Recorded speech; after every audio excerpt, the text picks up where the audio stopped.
Okay, can everybody hear me? If you can hear me in the chat, press one or type one or whatever.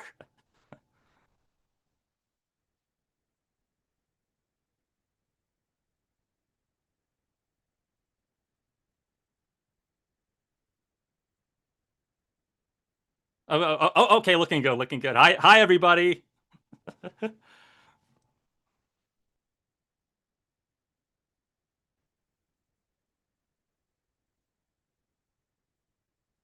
Okay. Okay, welcome everyone to the Evangelion Voicecast live stream.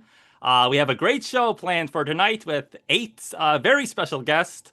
Not only are they some of the actors behind the iconic voices of Neon Genesis Evangelion, but they're also all regulars from the golden age of ADV, helping to bring to life the greatest anime dubs of all time.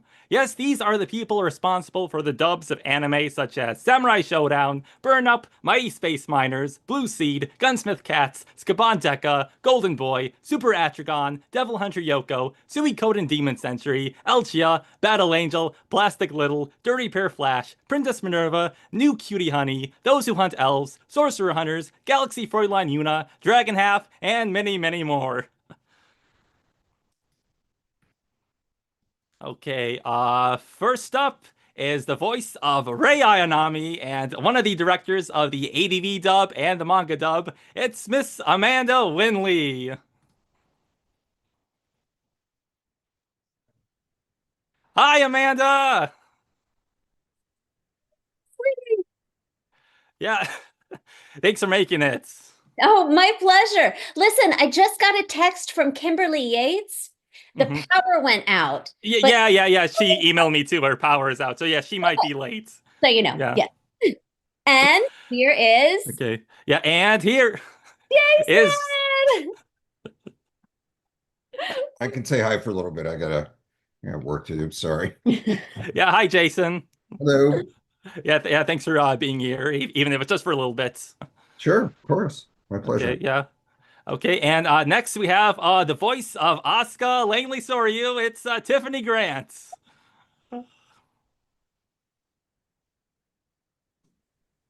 Yeah, hi Tiffany. Hey, hello. Beautiful. Hello, my darlings.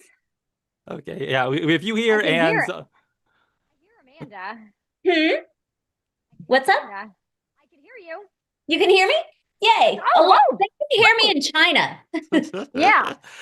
Okay, well, you here, and I think Jason's going to be here like for a little bit. Okay. Okay, and so next up, we have the third voice of Toji Suzahara, Mr. Brett Weaver. Where's he at? Okay. Yeah. It's loading. I don't. Okay, there he is. Hey, Brett. Oh, what? Hey, cutie. Hey. Hello. Hello, my lovelies.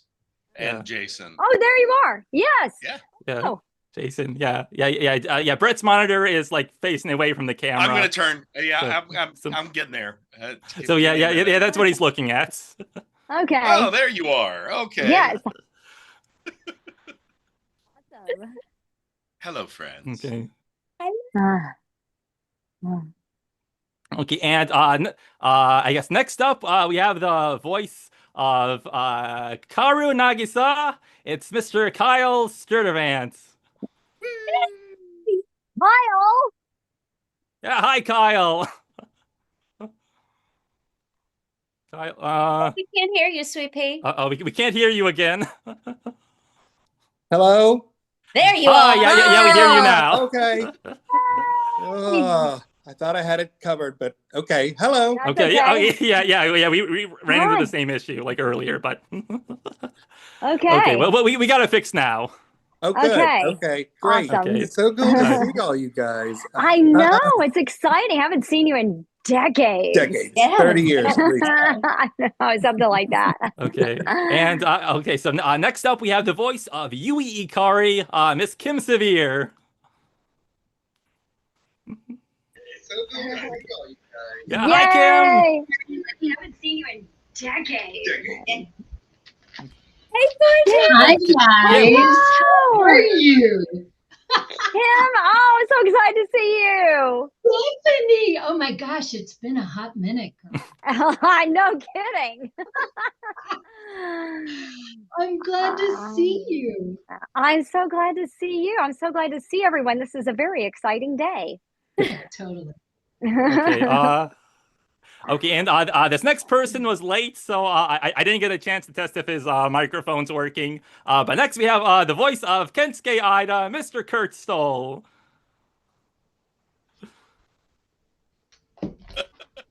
Okay. Any minute now. Okay, any minute. Kurt, you there, Kurt? Drum roll, Can you hear me? please. Yeah, we hear you. Yes. We just can't see you. Kurt, can you hear us? Yes. Hang on. Far. Okay. Go to the light, Kurt. Run to the light. Run to the left. I know, it's so All right, can you Find hear the me light, now? darling. Yes, awesome. I'm very Excellent. excited. I'm so excited. Good to see you, Kurt. Thank you for having me. I'm moving Wow. to college this weekend. It has been a crazy weekend. But I'm really Oh my glad to be here. gosh. Wow. Never a dull moment. Well, Yeah, and I heard Kimberly Yates, she should be here later. I heard she's having like issues with the the power's out where she is right now. oh no. Oh no. Okay. Yeah. Yeah, And she's I mean, very the upset. funny, I guess the funny coincidence is like the same exact thing happened when I interviewed her. Her power went out, so we had to like delay like Was she the Appalachian? She interview lives by a under few a hours. bridge in New York, so you know That's it what I happens. was Yeah. gonna Yeah. I guess it's just one of those curse of Evangelion Curse of the things. Ava. Yeah, curse Yeah, of the curse. Ava. Yeah, and the Spike should be here later. Like he said he'll be a little late, so Oh, awesome. yeah. And I that's mean just he'll because join he's Spike. whenever he gets here. Okay. Okay, yeah, I guess both of them. Okay. Bring up I have my notes. Okay, so I guess talking a little bit about the Bringing Evangelion to America documentary. I had the idea for it. I guess it started a couple of years ago. I think it just came from like listening to like Tiffany and Amanda and Spike just talk about your history with the franchise and like being replaced in the Netflix dub and then coming back in the Amazon dub. And like I thought Evangelion like probably had like the most interesting dubbing history out of any anime like out there, probably like with all the different studios that have worked on it and everything like that. And I thought, well, someone should really tell this story, and I figured I'd be the person to do that since I didn't really think anyone else would. You did an amazing job. Yes, Thank you you. Yeah. did. You Yeah. did. I'm Thank so you. glad that you did it. I really am really happy that you did it, and it's so well done. I tell people about it all the time. If you like Ava, you've got to watch it. You've got to watch it. Oh yeah. Thanks, Tiffany. Yeah, and so yeah, the first person I reached out to was you, Tiffany, because I know you had done far more interviews than anyone else involved in Evangelion. Like you basically say yes to anyone who asks like to interview you. That is true. Yeah. You cannot He shut says, me up. Yeah. So I figure like even if I don't get to interview anyone else, I can at least interview Tiffany for this. Yeah, and also like you're probably like the most knowledgeable out of like anyone, like any of the voice actors. Except for Amanda. I mean, it's I close. think- It's close. I vow to you. Oh, well, I'm very Okay. excited to be here.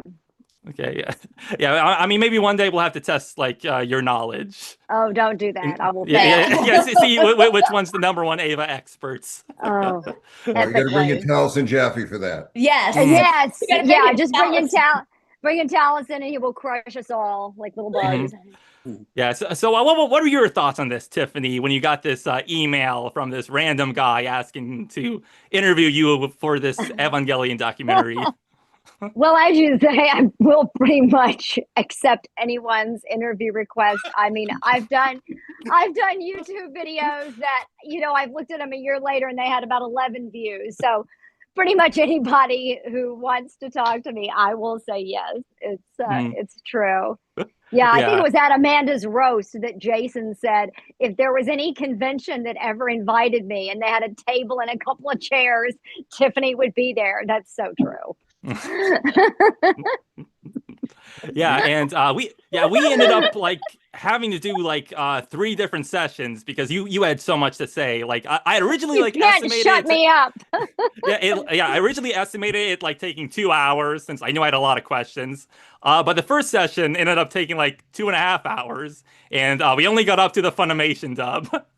And Yeah. I felt really bad like making you come back and answer more questions, but like Yeah. you were really nice about it. And Thank I remember you. like after we finished, like you sent me an email like saying, "Hey, is there anything else like you need? Like want me to answer any more questions about anything?" Well, I just thought you were so thoroughly researched. And I want to say, I learned so much from watching the documentaries, and I loved listening to everyone that's here, and all the other like random people that you got that Hmm. worked on the show. It was fascinating, and I learned. So I even learned stuff from Matt, and I lived with him for 15 years, and I learned stuff from Matt. And I mean, you just had the right questions. You just had the right Hmm. questions. Hmm. So Yeah. I basically reached out to like anyone with any sort of involvement in Evangelion whatsoever, and if they wanted to be interviewed, I interviewed them. Like, so that was basically my process. was really Hmm. good. Yeah. And so I think the next person, or the second person I interviewed after you was Tristan, who unfortunately was one of the people who could not make it tonight. And I'm 99% sure he's not watching, but it's actually his birthday tomorrow. So if you're out there, Tristan, happy Oh, birthday. happy birthday. Yeah. But anyway, he was a really good like choice for the second interview because like Tiffany, he's very knowledgeable about Evangelion, and so my interview with him lasted around 2 hours. I Yeah, and imagine. but the third person I interviewed was Kyle, and you were the first one who had like never been interviewed before, and Right. yeah, there are a lot of people I've talked to had never been interviewed about their work on Evangelion before.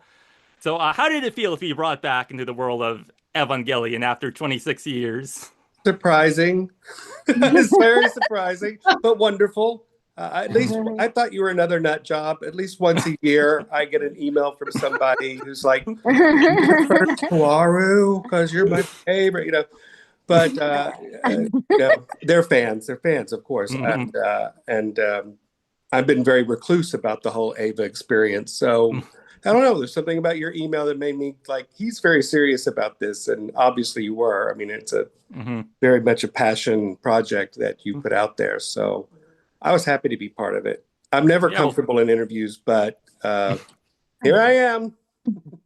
yeah. I mean, you came off comfortable enough to me. Oh, good. All right, Yeah, we're good. and like going into the interview, I thought like, okay, well, this would be a short one because like he was only in one episode, but like we ended up talking for like 50 minutes about like a single 20-minute session he did like 25 years ago. Maybe I gave you all the hot goss among the Yeah, people so I know. like That you was so remember. good of seeing so many faces that I knew and haven't seen it. I'm like Kim and all of you Yeah. guys, Lundy, and Yeah. it was like, oh, Yeah. they're still alive. Me too. Alive. Yeah, you remembered a lot, like which was pretty impressive. Uh, Yeah. And so the next interview I did out of the group that's here right now was Kim. And I remember we ran into some like technical issues, like trying to get the software to work, like didn't we? Oh yeah. Oh yeah. It's not a thing unless you have a technical issue. Then it's really happening. Yeah. For some reason, Zencaster was not working for you. So like you were like one of like only 2 or 3 people I had to like interview through StreamYard instead. And like by the time we figured everything out, you had to go. So we ended up postponing the interview for a week. But we finally got it done. Yeah, and like Kyle, like you had never been interviewed about like Evangelion or any of your ADV work before. So what was it like for you to like returning to all of this? It was like going back in a time capsule. So it's been a hot minute for me, and it was wonderful. You're just such a great guy to work with, Dylan, and you had great questions. So it really gave me a moment to reflect and go back and think about all the fun I had. I was just starting out in my career at that time. So it was really nice to reminisce and look back. Oh yeah, thanks, Kim. Wow. Yeah, and I can't so- believe that Kim has never been interviewed before. I mean, that is a crime against humanity. I just can't even. That's crazy. You took all the interviews, Tiff. Yeah. I was doing Yeah. all of them. Oh, you want to talk about Dirty Pair? Okay. Why not? That's a show. Something else I want to point out with you, Kim, is that like out of the like 40 something people I interviewed for this, you were the only one who rewatched Evangelion for the interview. And you didn't just watch the original series, you watched the rebuilds too. And you're not even in the rebuild. So you really went above and beyond. That lady prepares. Yes. Yeah, I enjoyed it. I really did. I the process too of going back and just revisiting the films. So it was a great experience. Thanks for including me, Dylan. Oh yeah, you're welcome. Like thanks for doing it. Like and so I guess the next interview was with Amanda. And once again, we ran into some technical issues or curse of the Ava or whatever you want to call it. Well, But this time, technologically impaired, so I'm not surprised that there was technological issues on my end. Yeah, but I think for whatever reason, like Zencaster didn't want to record, so like we did like 2.5 hour interview, but we lost a lot of the main recording. But like you were really nice about it, Amanda. Like you offered to like redo everything we lost, so like we did it like another 40 minutes, like on another day, like doing that. Amanda Like hands that's down wins the award for the best and most entertaining camera angles in all of the interviews in that day. It was just like all kinds of stuff going on. It was great. I loved it. Yeah. And that's why in the documentary, like sometimes you're like in your bed, Amanda. Sometimes you're like at your kitchen table. It's so Because good. It made it so those were like the natural. 2 different days. That's our cat. I hope so. And so, Yeah, no, I think my back was hurting, so I was like, I'll just do it laying down. It'll be fine. Okay, No yeah. one's gonna see it anyway. yeah, the Yes. Frankenspine you call it, right? Frankenstein Right. was acting up. Yeah. Mhm.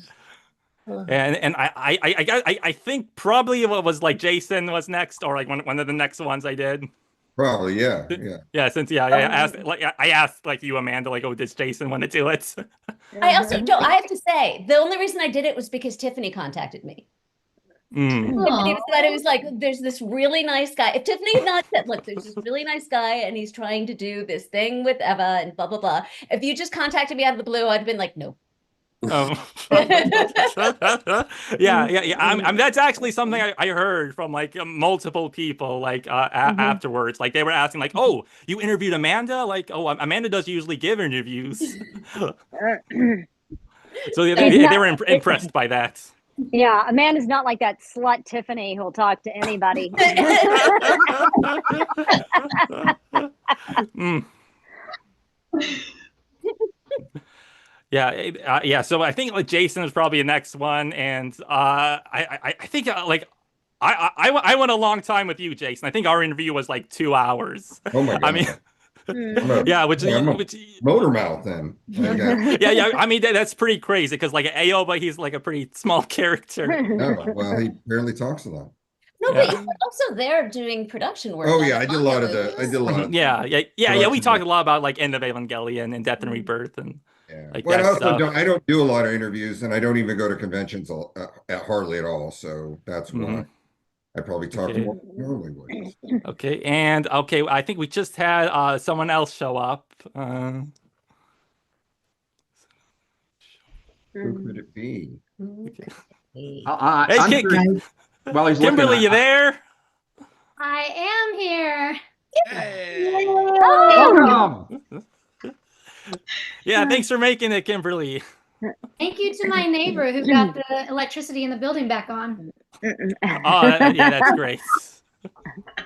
Yeah, so is that like a recurring problem for you? No, it's never happened before. It's just for today.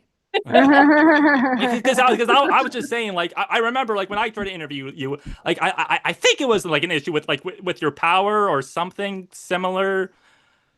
Maybe. I don't remember that. Maybe Yeah. what I forgot. Yeah, because I remember, like, you kept saying, oh, like, something's came up, like, can we, like, push it back a little bit, like. Oh and, no, like, that was just because something came up, and can we push it back? okay, Oh, I remember the like, day we interviewed. I remember I had 4 podcast interviews in a row, and you were the last one. That's right, and it kept being pushed. It kept being pushed back. Okay, okay, so that's what it was. Maybe you told him it was the power, Kimberly. Maybe. That's the go-to. I mean, I can check my emails because I know you said something like something's up with your issue in your apartment or something. Let's get to the bottom of Kimberly's lies. I know, right? Yeah, I have Helman. I can go get him. He's my witness. Yes. All right, we're waiting. Anyway, but what are you all talking about? We're just Okay. introductions. Power. Okay, yeah, I guess right now we're just talking about the documentary. Last South Park episode, whatever. Yeah. Let's go back to that. Yeah. So yeah, talking about the documentary, I guess going over everybody, I guess in order. So I just finished Jason. So I think the next one was Brett's. And I remember when I first reached out to you, like you asked me like, oh, who else had I interviewed already? And so I gave you the list, and like you replied back that I passed the Tiffany test. Yeah. And like, like apparently Yeah, I was very much like, who have you talked to already? And you said Tiffany, and I was like, all right. And I went and texted Tiffany. And I was like, who is this guy? What is this about? I remember that. Is he cool? Are we good? Yeah. I know you talk to everyone, Tiffany. So you haven't actually talked to this person. Yes, I got a bunch of those texts during the course of this. I got a bunch of texts from people like, "Is this guy Dylan okay? Is he some crazy stalker?" Yeah. See, you were the one helping me out behind the scenes then. Yeah. He was your fairy godmother. Yep. Oh yeah. Thanks for that. And so, what did you think about the documentary and all of this, Brett? I thought it was great. My favorite part was in the second episode, or in the second one, when all that I was in was me going, yeah, I wasn't in these. I wasn't in these. Yeah. Yeah, they didn't call me. Because that was like the director's cuts where Toji isn't in that, and then the Funimation dub where like I think Justin Cook was Toji. But I love the edit. I love that edit that you did. It was like, oh great, I did a nice little punch and then I was out. That was great. Yeah, I mean, I wanted to make sure to include like everybody, like just to say like, oh, like I wasn't in this and like why I wasn't in this. Like I think most people it just I think like most people it was just like, oh, they didn't ask. Like I think some people had interesting stories like Amanda, like there was the issues with Funimation, like trying to like get you over there. Yeah, they wanted me to fly myself in and put myself up, and yeah, exactly. And what they would have paid would not have even covered like half of the plane ticket. So did you say bless your heart? Did you when you responded? Bless your heart. Bless your heart. Aren't you sweet? Fuck off. Yeah. And so the interview after that was Kimberly. And so like I was saying, like you had stuff going on or like other podcast interviews apparently. So like I remember we started like pretty late, like we started like at 10 p.m. or something. And I remember like afterwards, like you started interviewing me. Like you started like asking me questions about Evangelion. So like after we finished, like we did like a half hour of just you asking me questions. And like I mean I had a lot of fun with that though. That was like pretty fun. I mean, I think what was so great about watching the documentaries is that when we're recording, we're just sort of in our own little artistic bubble, right? Like I only know my part of the script. I only know, and then of course I can watch it afterwards, but I don't always know the history, and I certainly don't know what other actors have, like what their sort of fun stories are, and I don't always know even the technical hoops that had to be jumped through. So just getting to kind of get to know a little bit more about that history. I mean, Amanda and I have delved into that together a lot, which was fun, but it's still only our two brains and our two experiences. And so the documentary was so comprehensive. It's just fun to be a part of something that's so giant, especially when you don't know in the beginning, it's so giant. Like the way I worked on it, I walked in that day, I didn't even know what I was doing, right? Like I got the contract and signed it. Like it was like, oh, what am I doing? I don't know what part I'm playing. Because back in the day, I'm talking about the first time Neon Genesis, back in the day, I don't know if this is like this for everyone, but I didn't know what I was cast in until I showed up at the studio. And so it kind of just, and then you work with the director for 5 minutes to find the voice, and then boom, you're off. And so it was just fun to kind of see really my whole life and career, because we recorded this last one, or I recorded my part in 2021. And then it was one of my first jobs at the first of my career. So to get to see the bookends, this whole documentary about it was really special. So thank you for that, Dylan. Oh yeah, you're welcome, and thank you for being in it. One of my favorite parts about this series was hearing everybody's behind the scene things, and especially with Kimberly, with your stories and your demonstration of how you were like under the blankets and everything, doing that recording. I mean, that is crazy. That's crazy. I mean, my hat's off to you for everything you did to come back to the role. That's incredible.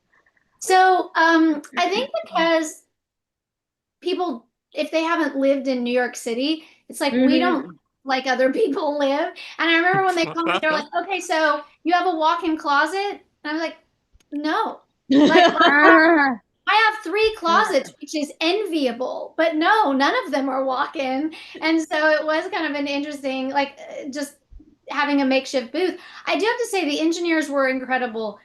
They recorded me on my, like, not even with a microphone. Now I have a microphone, but at the time I didn't. They recorded me just from my like Mac speaker, and they just cleaned it up. I mean, we had to work several times to get that highs and lows. And so, yeah, that's why there was, literally a chair like sitting on my bed. Like I made a tent like you do when you're a child. And my head was holding up part of it. So, and I was having to hold the computer. So I was holding the computer like this and like doing all of it, balancing something on my head. It was pretty, I wish there had been a camera there. You had a blanket for your art. Yeah, and so the final interview I did out of the group here was with Kurt. And you were one of the very first people I reached out to, but I guess you were busy with personal stuff. I know your son was graduating, like you said. So you ended up being like one of the last interviews I did. So what did you think about this project? Oh, I thought it was great. I mean, just to see it go through so many different, eras and with so many different teams of people, right? And to see kind of, who all was involved in that process over time was just I think like Kimberly was saying, how big this was. You don't really realize, how big of a project, not just and with our involvement, but all these other teams' involvement in it, right? Both before and after, we played our parts in it. And so that to me was really fascinating and really exciting to be a part of something that was even bigger than what I had originally thought. And I was going to ask you a question as well. So yes. It took a little while for us to get connected. I was going to ask, who was the most difficult person for you to finally get a hold of or convince to be a part of the documentary? I'm just curious. I mean, was it me or was it somebody else? I mean, probably Matt. That's why I started laughing. Okay. You knew it, didn't you, Brett? Yeah, Matt Greenfield. There's no way. For sure. Oh my God, I worked I mean, Tiffany. I mean, yeah, months. I emailed him, I texted him, I called him. I'm like, and I would kind of ease into it. So Dylan, yeah, you don't want the documentary to come out and then you're not in it, right? I mean, think of all the things that people will be getting wrong that you need to correct. I mean, I worked every angle. I was working hard on that Matt Greenfield knowledge, yeah. And maybe he's watching this because I texted him about 10 till 7. I was like, it's going to start in a few minutes. So anyway, okay, maybe he's watching Hi, it. Matt, if you're watching. Matt is the original creator of the phrase, well, actually. So. Yes. Yeah. Matt's sitting at home with a broken foot right now. So. Oh, yeah. Hope he feels better soon. I have a Collective question. awe. I have a question for the rest of the actors. Since we're all here together, did anyone have this experience with Matt? I always felt like he often took my first take, but if he didn't take my first take, we were going to take 37. Oh my God. Landed on the first, or it was going to. Did anyone else have that experience? Or is it just me? And you weren't even married to him for 15 years. But yes, we had that experience so many times. I thought it was interesting sometimes if you're trying to get the phrasing right, or sometimes there'll be script that it's kind of on the fly, and so to get to match the mouth flaps, right? So yeah, there were times when you'd have to go multiple takes to get not just get the the enunciation right or the emotion right or whatever it was that folks were looking for, but yeah, to get the right phraseology. Phraseology. Is that a word? I think that. I'm totally using that from now on. Kurt stole TM. Yeah. Yeah. But Matt was like one of the very last interviews I did in like. I think I was like originally planning to release a documentary in February, but like just like a few days before it's going to release it, like Matt reached out to me. So like that's why I ended up like delaying it until March. And so like there exists an entire Matt Greenfield list cut of the documentary out there somewhere. Yeah, with all the like misinformation he didn't correct. Right. I posted this yesterday on TikTok, and Kurt, you got so much love on my TikTok page. Hey, people are like, well, thank you. There's tons of Kurt love. Yes, I'll have to go check it out. Well earned. Oh yeah, like you have a great voice, Kurt. Like you're like perfect for voice acting. I should do more of it. Yeah. I don't know if Kurt will remember this, but I remember very distinctly the first time we met, and it was over at TVP when you came in to audition for Samurai Showdown. Oh, I remember that. Yep. I remember that very, very well when you came in there and auditioned, and that was the first time that we met. And I had a blast too. I mean, it was, I didn't even know. Like I said, it was I answered an ad from the newspaper, right, for that audition to come in and try out for that. And yeah, boy, I didn't know what I was getting myself into, but it was so much fun. It's like you said, back then it's like it was, for me it was almost like a therapy session. You're coming in, you're yelling and screaming and joking around and emoting in different ways, and that was such a blast, and to be part of the team and compensated for it on top of that, it was even better, so it was it was an amazing experience. Hey, Spike, you there? Yay. That's Spike, you there? You're muted. Can you hear us? Almost. Drake's first word sounds like. We got video. Yeah, we got something. We got video. Is he naked? Yeah, he's holding an Ava. Can you see the Ava? I can be in a second. Where am I? I don't see myself. I don't see you either. Where's Spike? I mean, he's holding the Unit 1. That's what it sounds like. That's exactly what it sounds like. Yes. Yeah, you see him now? Yeah. Welcome. Hey. Yeah. Hey, Spike, how are you? I'm extraordinary. How are you people? You're all so Oh, yeah, yeah. small. You're in Wonderful. teeny tiny boxes. Yes. Yeah. Hey, Like a baby. bigger Brady Bunch. Aw. Aw, here's the Hello, story. baby. Hi, Amanda. Hi, Tiffany. Mhm. Hey, Hi, beautiful. Spiky. Who else is here? Let's see. Who else do I know here? Jason Let's was see. here, but he left. He said, Who what? you guys. And he had to go back to work. Bastard. Mr. Weaver, how are you, Soy? Hello, Spike. You're right down the street from me, mate. Yeah, I can see your house from here. I know. Wait a minute. Mm. Oh, wait a second. Before we get started, I just came across this. Okay. Yeah. So, One of my favorite pictures in the world. I don't know if you guys can see this. Oh, yes. Yes, that was right at the start of the pandemic. Wow. Oh my That God. was us in Australia. Yeah, down Aha. in Melbourne. Mm-hmm. yeah. Aw. It's one of my favorites. It's sitting right over there in my Oh, office. yeah. Right before Spike got trapped there for like 3 years or something. Trapped for 2 years, packed for 3 weeks, trapped for 2 years, and loved every freaking second of it. Came back with Yeah. 2 kids. Yeah, When sounds like a when great he place to arrived, be he only had trapped. one. Yeah, left with one Yes, it child, came happened. back home with 2. Mm-hmm. Mhm.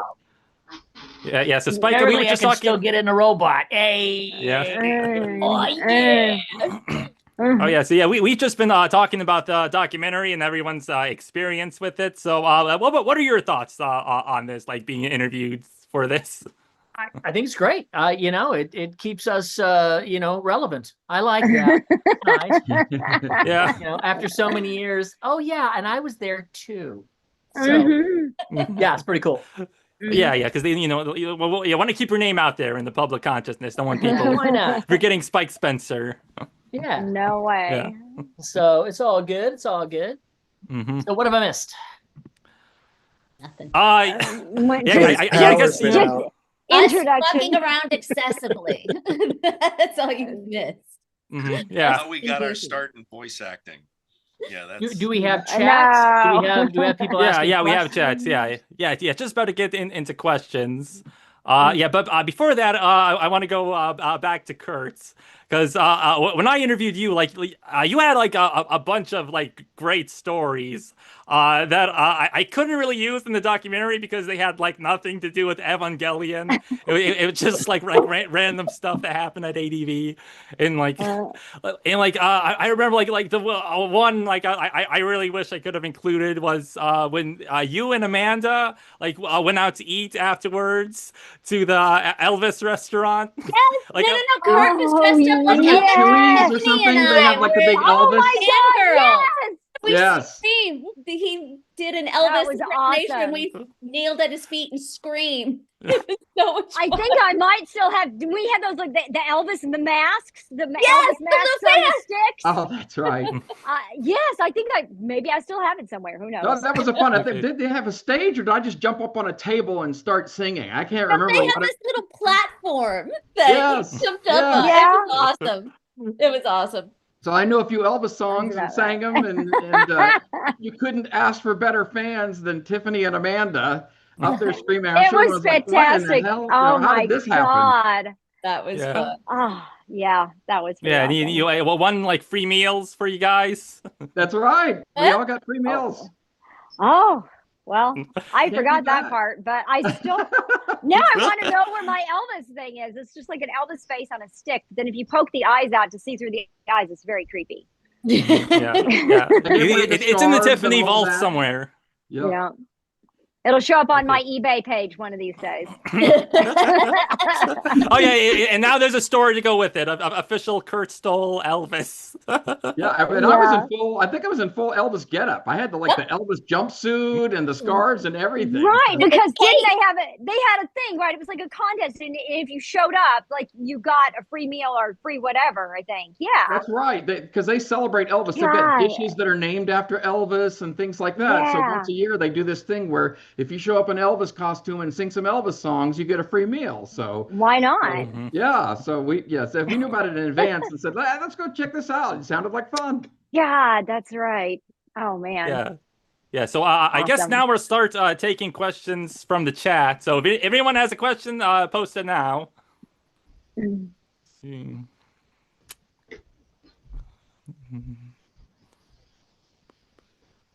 There it is. Okay.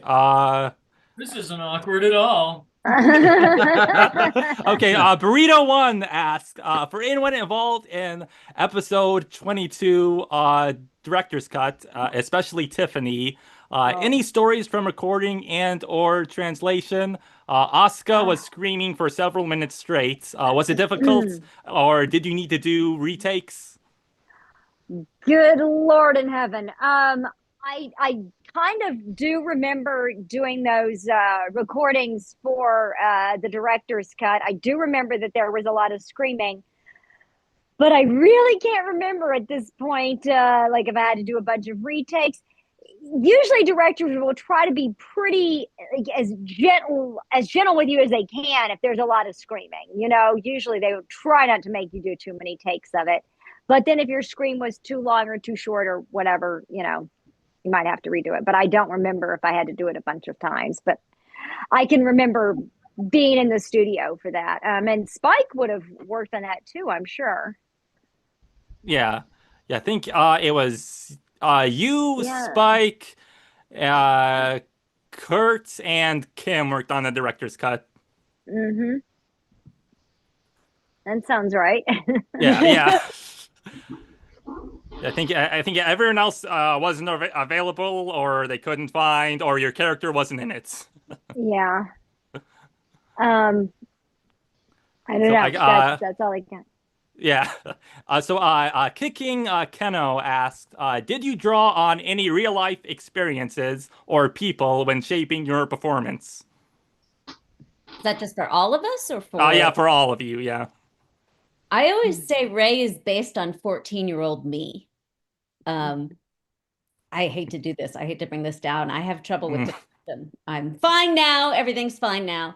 But I do have trouble with depression. And I used a lot of her feelings of helplessness and hopelessness were sort of channeled through that. So yes, Ray is very much a part of me.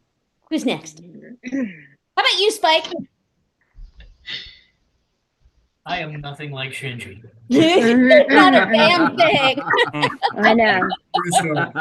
Okay. Yeah. Not really. I was acting and I did my best. And Okay. God bless Matt for seeing that I could do it. And I loved it. And it was wonderful. It was therapeutic. So. Yeah, but is Shinji based on anyone you know? No. Okay, no. Okay. Tiffany is Asuka. Yeah, I would say yeah. so. I guess. Yeah, I am Asuka. I don't know. We love you. Yeah. I think like for most look at actors, that. if your character is based on anyone, then it's based on yourself. Yeah, I think. Oh, I'm sorry. Go on. No, I'm done. I had something of I was thinking less about doing a kind of substitution for Hikari, and I was thinking of doing a substitution for Ray while I was under my tent blanket. And I was just thinking about Amanda herself for the second one, for the latest one. It's so fun that I knew who was, and her track wasn't down yet when I had recorded, so I couldn't hear her. But I was just sort of putting myself in that situation, like if Amanda needed help, like how would I explain it to her? And that I think created such a softness for Hikari that she doesn't have in the Neon Genesis series. And so it created a nice arc. So thanks, Amanda. No, thank you. It was so beautiful the way you were so like kind and so patient with this alien child who was so weird, who like didn't understand what boobs were for. And you just very like, well, it's this is what we do. It was so sweet and nurturing. You really did an amazing job. Agreed. You. It was relationship, right? Like that's one of the fun things with voice acting is that you get to create the whole relationship because you don't have the other actor there, right? So it's all your imagination, which, you know, sky's the limit, especially when things are animated, because it is supernatural, right? It is often otherworldly and things that you wouldn't get to do in a live action. But it can be helpful sometimes when the other one has already laid their track down, right? And you Oh, can yeah. hear them give their line, and then you have something to play against, other than just the script. That for me was always, really helpful. Although you don't always have that, obviously, Well, there are some actors who are more comfortable with just going in and laying stuff down, and there's some actors who are more comfortable with having more of the voices in, and so we try and schedule accordingly to see, like okay, like Tiffany, I can bring Tiffany in first. That's fine. She'll be fine. But but I'll wait until the end to bring these three people in because I want them to react off of these people's reads. That made sense. And we like to total sense, yes. first, because when we know who's coming in the booth after us, we like to say naughty things to them. Yes. What I always used to love was that sometimes when we'd lay down some Foley, that got really, the volume got put way down, and you'd say some things that were just really out of left field, or you have to listen really close to them. But that was always fun. Some of that. Like two. Yeah. Do any of you all know that story from, I can't remember, it was Rob Mungle and someone else. Was it Jason who had the Easter eggs that kept going back for years and years and years in the Foley? Does anyone know about that? Anybody? No. No, okay. No, that sounds very Mungle-esque, though. Yeah, it was like some kind of profane conversation that they were stringing along through many, many shows. That sounds like them. I remember sometimes doing Foley, and they'd say, okay, now say this. Say, it might be mad, or it might be a man, or so. Okay, so I'm going to just say something like, and then I was walking along and her arm just fell off and I didn't know what to do. It's like I said, it's just background noise. But if you listen really closely, you catch some really funny ones like that. My favorite Foley session, this was going off topic a little, it was for Golden Boy, and it was Spike's first Foley session. And so he'd come by to pick up a check and like, we're doing Foley, we're doing background, come on, come get in the booth. And it was like this group of toughs are beating up Kintaro, and Spike just came out with I want to be in America, because one of them like hits with his leg, and that guy just died, and we're like, that's perfect. And he's like, you're not keeping that. I'm like, oh yeah, we are. Like what we were really about. Speaking of Golden Boy, I think Discotech just announced earlier this week that it's coming to Blu-ray in October.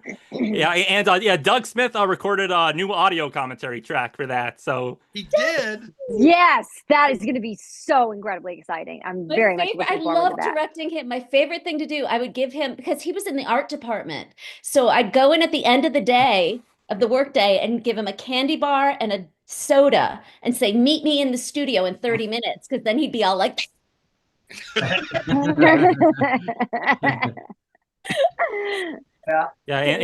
Kim, you told me that a Golden Boy, that was the first thing you did. Yeah, it was. I think that was the very first one I did. But I think in my experience, the Dirty Pair Flash production was my favorite because Sue Ulu and I recorded simultaneously. So we were in our own booths, but we recorded together.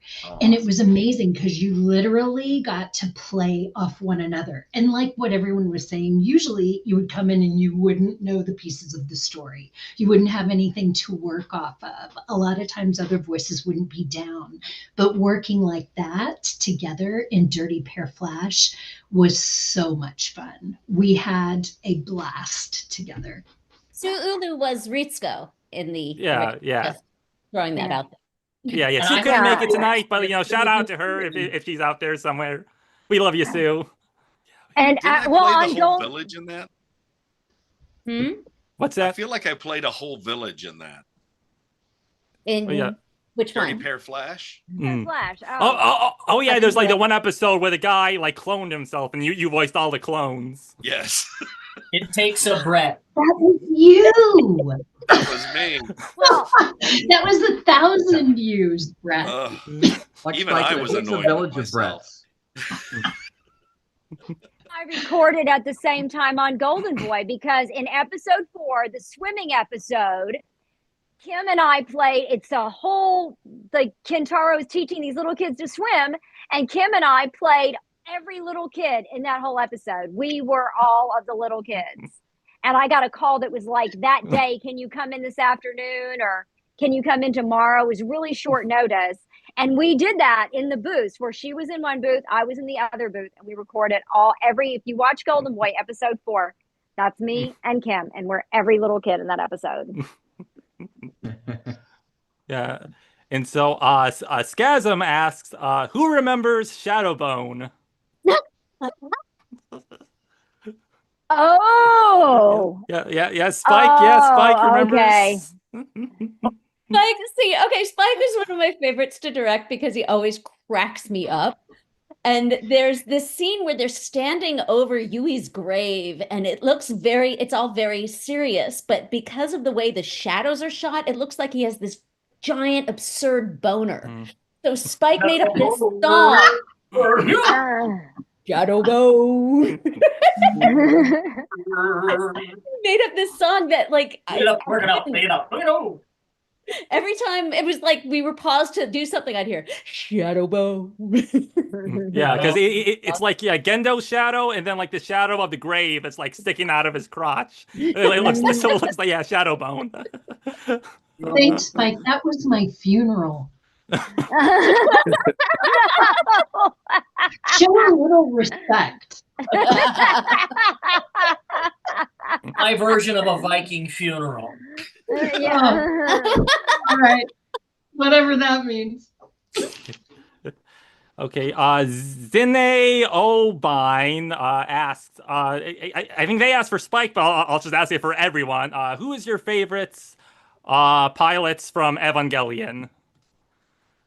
So I guess counting pilots would be, Shinji, Rei, Asuka, Toji, Kaoru, and Mari. Ray, because Ray was me. I actually loved Mari. It was funny because when I initially heard that they were bringing in another child, I was like, they've got the 3 of us. What more do you need? Come on. But then when I watched the movies, I saw it was like we 3 were so messed up and dysfunctional that the only way that things could have gone toward, some sort of ending was if somebody else came in and helped put us right. And so I thought Deneen just did an amazing job with Mari. I was really, really impressed. Yeah, Tiffany, your favorite's Mari too, right? Sure it is. Bitch better get out of my Ava as well.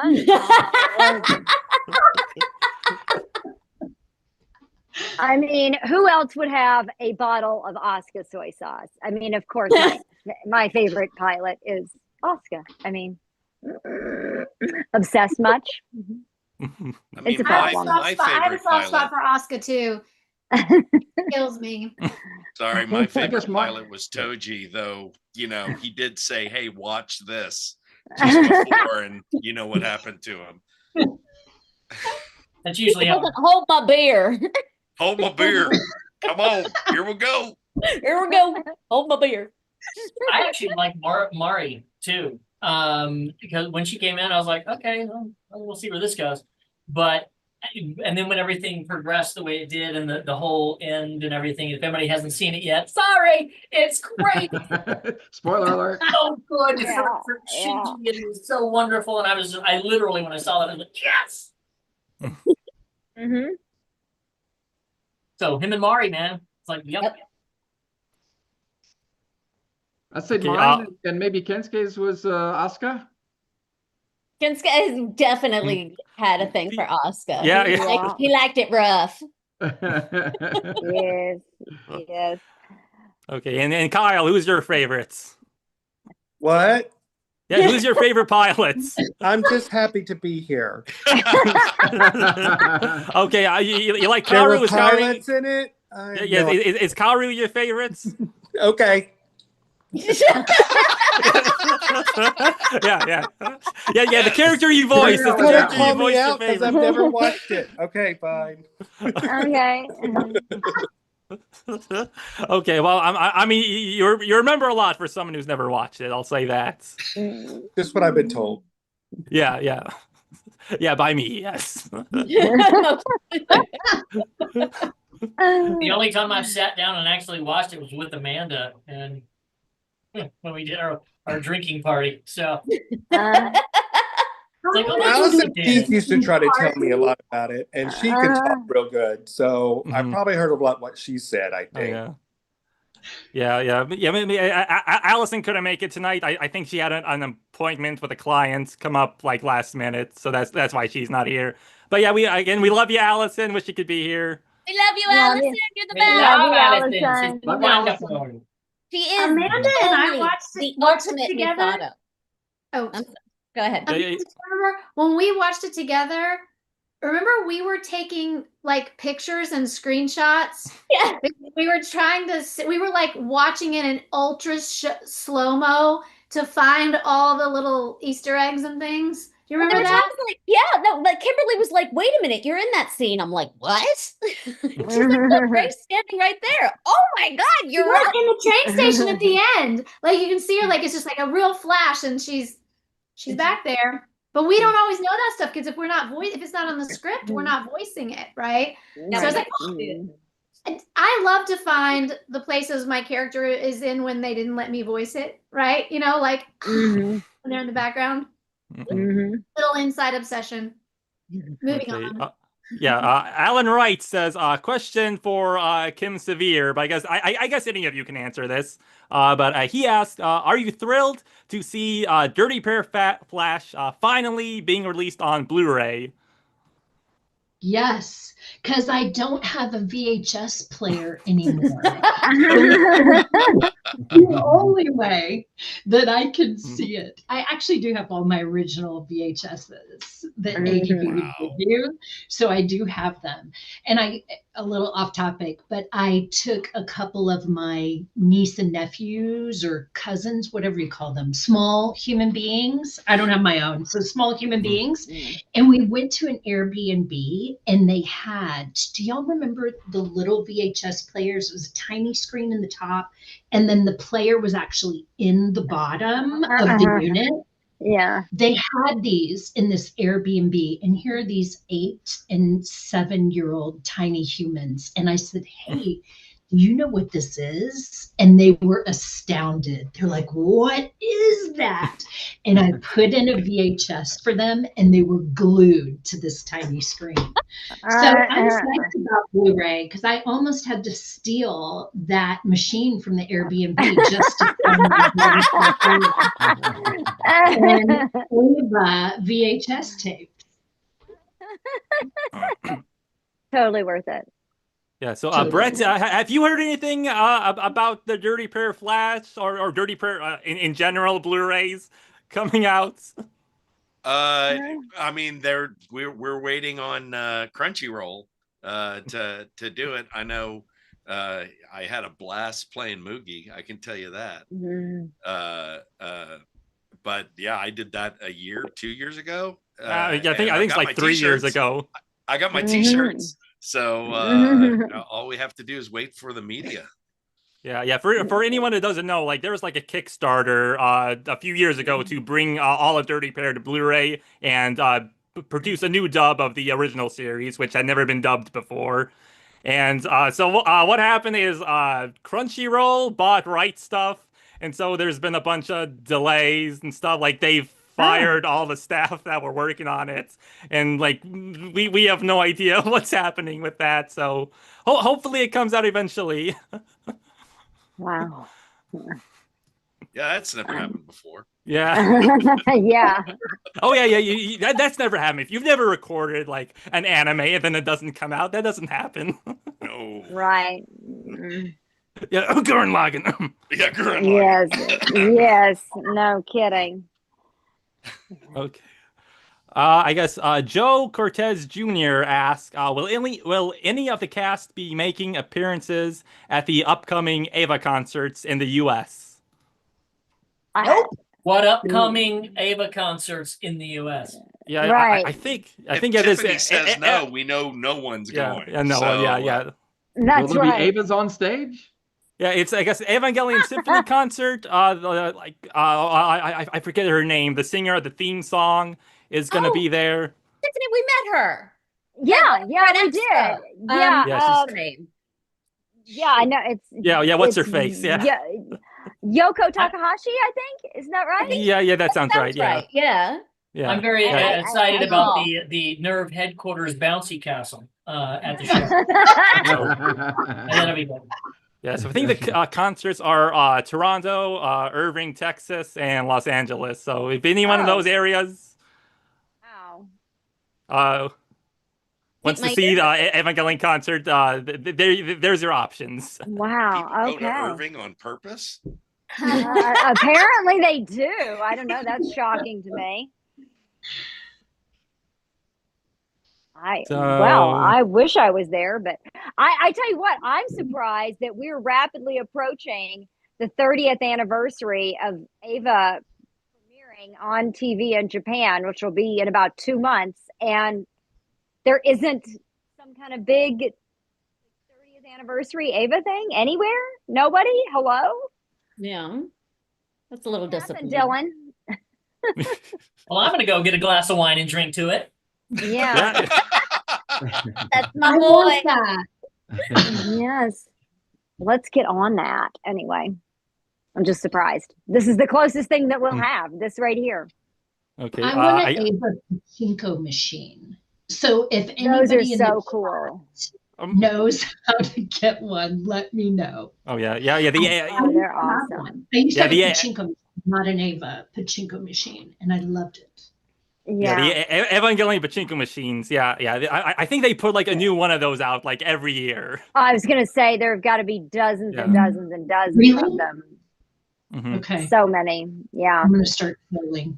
Yeah. And then like each of them like has like their own like short like 20-minute animation that like comes with it and like all I mean, it's like really cool, and I mean, it's a shame pachinko never caught on in the U.S. So right, I know we could have dubbed all of that. So other than that, what's the most obscure piece of Evangelion merch anybody's ever seen? I'm just curious. Tiffany, I think this is a question for you. It's got to be Tiffany. Well, I don't have them right here in arm's reach, but I do have some Asuka eye drops. And actually, so this, I don't even know. I said it's soy sauce. I really don't know what it is. I'd have to use my Google Translate thingy. I don't know. It's got 65 calories in it. It might be a beverage. It's probably a beverage. I don't know. It says it expired in 2013, so I probably won't drink it. Yeah. Tiffany, is it made with real Asuka? It's made with, it's 100% real Asuka in Japan. Yeah, 100% Asuka juices. Yes, absolutely. I think that's illegal in most states. Yeah, isn't she a minor? Cigarette lighter. I don't know. There's a ton of Asuka merchandise like right here behind me. But what the most obscure thing would be, I don't know. I've got one. There's a glue stick. No way. There you go. Yeah. Okay, who has that, Brett? One. The only piece of Evangelion merch that I've got is this. Oh, is it the crawfish? Yes. Is it the crawfish? Oh my God, that's awesome. Okay, that wins. Crawfish. Yeah. I was like the one connection between Cajun culture and Japanese culture right here. It's like, man, I got that right there. Yeah. Nailed it, baby. Crawfish, I'm not going to boil it though. No. Put it in the bathtub. It'll flow. Okay. So I got some, wine. I'm getting wine. There you go. Good, Kim. Good job. Good for you. I got some Evangelion white blood cells on the end of the. Never mind. That's too weird. Okay. So Tenshu Toad has a question for Kyle and Spike. So how do you feel about the beloved pairing of Karu and Shinji? Fabulous. It's great. It's awesome. What? Okay. How do you feel about people shipping Shinji and Karu together? Oh, well, yeah. I mean, that's fantastic. Awesome. Sure. I hate that they took that out of the Netflix dub. It made me Yeah. so angry that here the whole point is Kaworu is the only person in Shinji's life who has ever said, I love you. And then he has to kill him. And they change that to, I like you. I'm like, it's just not the same thing. It's not No, not You're the same. nifty. shame. Yeah, I Yeah. mean, you could still interpret it as, you know, a romantic thing if you want, but like, I think the reason they did it is because technically in Japan, like the word they're using is closer to like than love, and like when I was like talking to Matt, in the ADV's original subtitles they used I like you, Oh, and yeah. he was saying like when like I don't know if you remember this, Kyle, but he said like when like you were recording that scene, like they did try like I like you, and like he said like you did like 20 takes of like saying I like you, but it just wasn't working. So he said, "Oh, try I love you." So you did that once, and he said, "Perfect." I think that's a testament to Matt's directing then. Yeah. And I think it was, I mean, I think it conveys the feeling of that scene. I think it's accurate. Yeah. But And there's different kinds of love. Just because someone says I love you doesn't mean you want to get in their pants, you know? yeah. Yeah. Wait, there, what? What? Oh, wait, what? No. Okay. Mhm. Yeah, I think anytime any two people say "I love you" to one another, that's going to be at least poignant, and more so in English, I would think. Than if we don't have this word for this other special thing, I think we need to come up with that word because it sounds really nice, and I think we need more. Yeah. Yeah. What Love even that. if it's not, of course, sexual, and it's just two males at the time saying "I love you." That in itself was pretty shocking at the time. Yeah. Even I think so. Yeah. Unless it ends with man or bro. And the double tap hug. Pop, pop. Yeah. Then sex is dropping. Love Okay. you, man. I love I you, think man. Brilliant Venture asked question for Tiffany and Spike. What was it like, quote, reprising your roles, unquote, Oh, as no. Asuka and Shinji for the dub of Martian successor Nadesco? I couldn't help but notice the similarities with Ryoko and Akito. Well, I mean, that was on purpose. I mean, Matt cast us in those parts because we had just finished Ava, and Nadesco was really kind of a parody of the whole giant robot thing. So, I mean, the fact that I was a fiery young girl piloting a red mech, yeah, I mean. Well, and it was funny because remember when we did, there was a direct kind of hit at Evangelion, not a hit, but on the homage. But we said it was when he's screaming in the Nadesco, yeah, screams up and all this stuff, and he's fighting and whatever, and he looks right at him and he says, "Dig me, I'm running away." Yeah. And I said, "Matt, can I please say that?" And he's like, "Do it." Yeah, I know. I mean, Yeah. that was my favorite parts in the whole show was I love that. saying So I'm fun. running away. That was great. That was two of my favorite roles that I played. Guy Daigoji. Yep. Mm-hmm. Yep.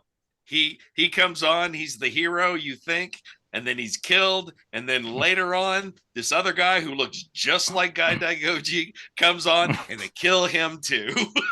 Yes. Which started the whole tradition of now every character that Brett plays has to die. Pretty much. Pretty much. The Sean Bean of the anime world, dude. Oh yes, exactly. I was just gonna say, yep. Wasn't good for the paycheck though. No. Okay. I guess Kara Fem asks question for all. Do you think the rebuilds needed Mari, or could they have done just as well, if not better, without the addition of a new pilot? Well, like I said, I feel like Evangelion couldn't have ended the way that I don't think the rebuilds could have ended on such a positive note without Mari. Agreed. I think she had a huge, huge influence on it. And like I said, when I first heard about it, I was like, well, screw that. We're fine by ourselves, you know. But then when I saw the movies and I saw the way she interacts with them, so with so much confidence and so much love, that I just went, that's beautiful. That's perfect. That's what these children needed. That's my thought. What do you think, Spike? Yeah.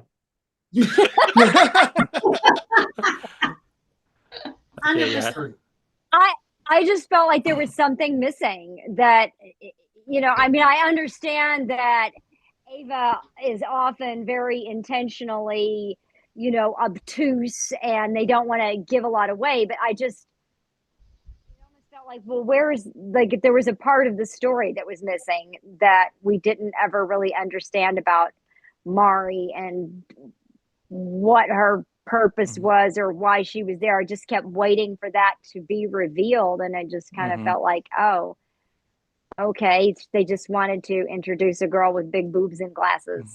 I don't know. So I just felt like there could have been more to it that would have fleshed that character out, but it was kind of unsatisfying for me, that I felt like there could have been, should have been more. Well, we can tell that's honest because the Oscars on your ears are agitated right now. They are. Like, how dare you, Mari? Okay. In Internetual ask question for Amanda. How did you go about finding the actors to fill in for the ADV cast when it came to dub Death and Rebirth and the end of Evangelion? So I guess how did you find the new actors for those roles in those movies? So I contacted as many of the old actors as I had information for. This was back in the 90s, many years ago.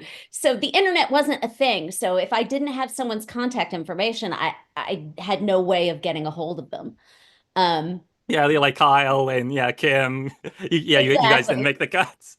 Yeah, nothing personal, y'all. I love you both. I just didn't have your info. Oh no, I disappeared. And I was never a hustler, like a connection maker either. So when I disappeared good. I moved to New York City. Yeah. Moved to New York and started going under a different name. Yeah. Yeah. So, Hey, I like to keep it fresh. I like to keep it interesting. And so any recasting that I did, I tried to keep it as close to the original voices as possible. And I also, any recasting I did, I sent to Japan with clips from the original saying like, okay, this is the original voice. This is the voice I want to use. Are you okay with that? And they said yes. So that's how I got all. Yeah, that's how it happens. Wait, Amanda, which one did we did with Keith? That was that was that one. That was the original movies. Yeah. Okay. Darth Zounds. LA, right? What now? We did it in LA, right? We did it in Texas and in LA. Okay. Yeah. You recorded it in like Houston, probably. At the editing company, which was the studio. Yeah. Yeah, just on West Park, just down the street from not too far from ADV. Yeah. I don't remember. I thought it was.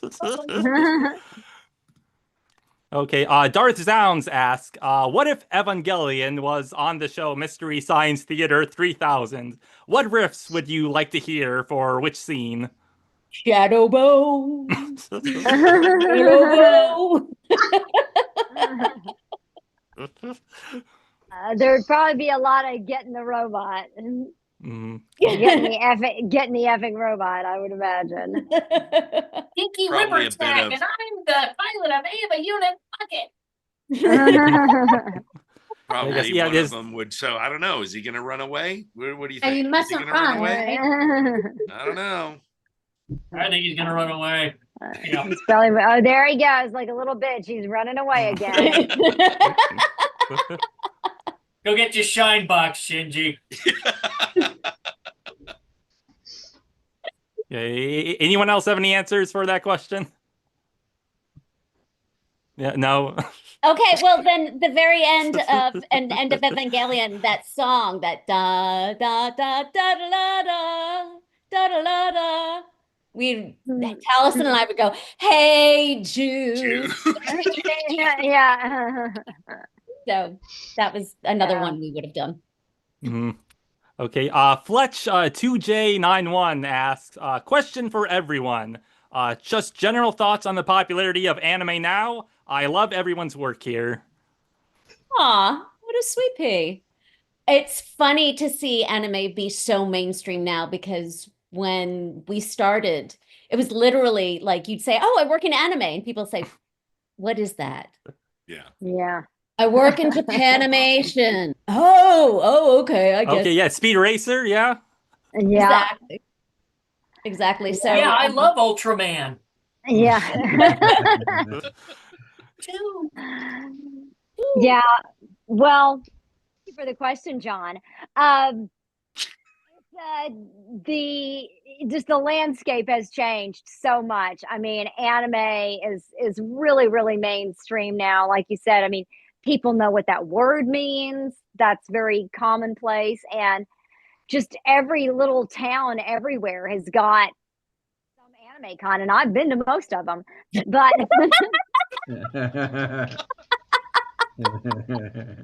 you know, I You mean, got a there's map with all sticks. It's got tabs yeah, all through it, all of the thumbtacks all little through it. exactly. But I mean, you can get like anime merchandise is at Walmart and Target. You know, you go in there and there's like Pokemon or just, I mean, not even Pokemon, but just like so much stuff, and it's just everywhere. Yeah, And most people of did it's in not your know what that room. was. Yes, a lot of it is just right here behind me, actually. So, Kurt, you've been pretty quiet. You have an answer for that question? Well, I'll just say that, when my kids found out that I had been in anime movies, they were so yeah. excited. And so they were like, that was the first thing they wanted to go tell all their friends. I think that alone is just kind of a testament to its level of popularity, right? That's something that they could relate to and say, how exciting that was for them. So I think it's great that people are really starting to appreciate how much of a fine art and talent that it is. I can say that because I never thought I was really that good at it, and that's why I was about to fall off. People were saying, match the lip flaps, and I'm like, I don't even see the lip flaps. So, but when you see masters like the other people here who have done it, and you watch and see what they do, it is an art. It is an art of emotion and an art of technique and science, and I think it's great that it's getting really even bigger now. So. Yeah, well, I think you did a great job as Karu, Kyle. I didn't mess it up, but No. Very Yeah, memorable. like you told me, I think you said like Matt told you, oh, this is like an alien or something like that. He's like not familiar with human culture. And I think like your performance, like whether intentional or not, it really like lends itself to that. Yeah, well, I've always been a little detached anyway in my life, so that was kind of once he clued into that not being part of the world, that I clued into that. So he was very cool.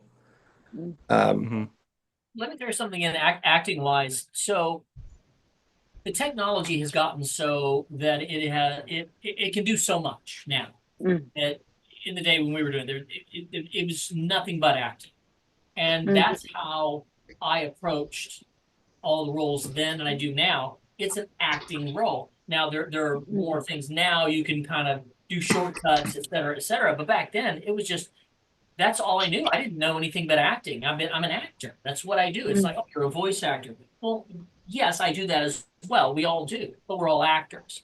And it's an acting role first and foremost. So I think I don't want to say that's changed now because it still is the same. I mean, there's so many people doing so much great work now, but there's a grit and a gruff that is not there any longer that we had that I cherish, that I think is so great. I mean, you scream and you miss it by a second, gotta do it again. they didn't have that. I just squeeze it or stretch it. No, you scream. Yeah. Yeah, Right. we got a cat appearance. Yes. Yeah, Kim. Can kid. Oh, love her, love. Oh, Oh, we're I mean, getting what I out love there. about anime so Yeah. much yes. is that there's two things, right? Yeah, So, yeah. I mean, back when we were doing it, we wait, were let the me go get my dog. beneficiaries. Oh, sorry. Back when you Go did ahead, it, what Kurt. now?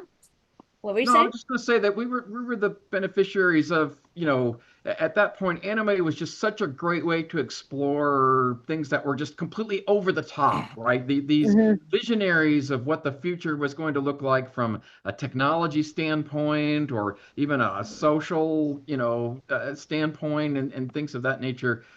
I think we were just so lucky to be a part of how that was evolving at the time, right? And now some of that's overdone, or maybe you could say it's evolved in some of the real complex stories, emotional stories that they're able to tell, while they also blend in really cool effects and action, was just amazing for its time, I think, with anime. So, and you still, see that today, but, I think that, they're just different ways that they're expressing it, right? And I think in our time, it was just so fresh, and there were so many, new, fresh, great ideas, and it was so over the top.